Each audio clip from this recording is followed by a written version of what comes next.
दोस्तों, हमारे शरीर की तरह हमारा दिमाग भी हमारे जीवन का महत्वपूर्ण हिस्सा है, जिसका सही से ध्यान रखना अत्यंत महत्वपूर्ण है। दिमाग हमारे सोचने, निर्णय लेने, समस्याओं का समाधान करने और नए अनुभवों को स्वीकार करने के लिए जिम्मेदार होता है। इसलिए हमें अपने दिमाग की सेहत का खास ध्यान रखना चाहिए और उसे कमजोर नहीं बनने देना चाहिए। दोस्तों, हमारे अंदर कुछ ऐसी आदतें होती हैं जो हमारे दिमाग को कमजोर बना सकती हैं। आइए जानते हैं दिमाग को कमजोर बनाने वाली 5 आदतें। नंबर 1, जानलेवा खान-पान। दोस्तों, दिमाग के लिए सही पोषण सबसे महत्वपूर्ण है। अधिक तला हुआ, जंक फूड और अधिक शुगर वाले आहार का सेवन करने से दिमाग की क्षमता पर बुरा असर पड़ सकता है। आज के समय में सबसे ज्यादा व्यक्ति इन्हीं सब चीजों का खा रहा है। हमें इसके बजाय सही और संतुलित आहार लेना चाहिए, जिसमें फल, सब्जियां, प्रोटीन और अच्छे तरह के पोषण सामग्री शामिल हो, जो हमारी सेहत और हमारे दिमाग को पोषण देता हो। नंबर 2, नींद की कमी। स्वामी विवेकानंद के अनुसार नींद की कमी दिमाग को कमजोर करने वाली एक आदत है। वे कहते हैं कि नींद के दौरान हमारा दिमाग सीखने और स्मृति को मजबूत करने के लिए आवश्यक कार्य करता है। जब हम पर्याप्त नींद नहीं लेते हैं, तो हमारा दिमाग इन कार्यों को ठीक से करने में सक्षम नहीं होता है, जिससे हम सीखने, याद रखने और समस्याओं को हल करने में कठिनाई का अनुभव कर सकते हैं। स्वामी विवेकानंद नींद के महत्व पर जोर देते हुए कहते हैं, नींद एक ऐसी आवश्यकता है जो भोजन और पानी से भी अधिक है। वे कहते हैं कि नींद हमें शारीरिक और मानसिक रूप से स्वस्थ रहने में मदद करती है। नींद दिमाग के लिए बेहद महत्वपूर्ण है। अगर आप अपने दिमाग को काफी समय तक सोने नहीं देते हैं, तो यह दिमाग की क्षमता को कमजोर कर सकता है।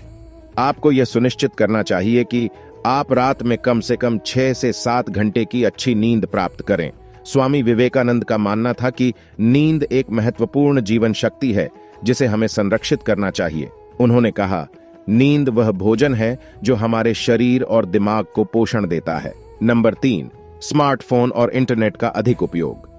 दोस्तों, आज के इस आधुनिक युग में हर व्यक्ति स्मार्टफोन और इंटरनेट से चिपका हुआ है, जबकि अधिक समय तक स्मार्टफोन और कंप्यूटर का उपयोग करने से दिमाग को तनाव में रहना पड़ सकता है। सोशल मीडिया और अन्य इंटरनेटी गतिविधियों का अधिक सेवन दिमाग की क्षमता को कमजोर कर देता है।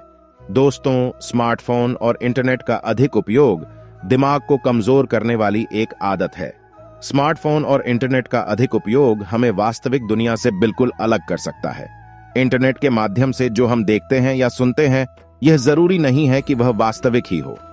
यह हमें संज्ञानात्मक मुद्दों से ग्रस्त बना सकता है। स्मार्टफोन और इंटरनेट एक जाल है जिसमें हम फंस सकते हैं। हमें इस जाल से बचने के लिए सावधान रहना चाहिए। नंबर 4, नियमित व्यायाम की कमी। दोस्तों, स्वामी विवेकानंद के अनुसार नियमित व्यायाम की कमी दिमाग को कमजोर करने वाली एक आदत है। वे कहते हैं कि व्यायाम हमारे दिमाग के लिए अच्छा है, क्योंकि यह रक्त प्रवाह को बढ़ाता है और नए न्यूरॉन्स के विकास को बढ़ावा देता है।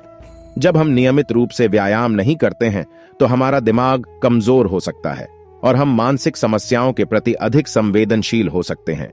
स्वामी विवेकानंद व्यायाम के महत्व पर जोर देते हुए कहते हैं, व्यायाम हमारे दिमाग को तेज और मजबूत बनाता है।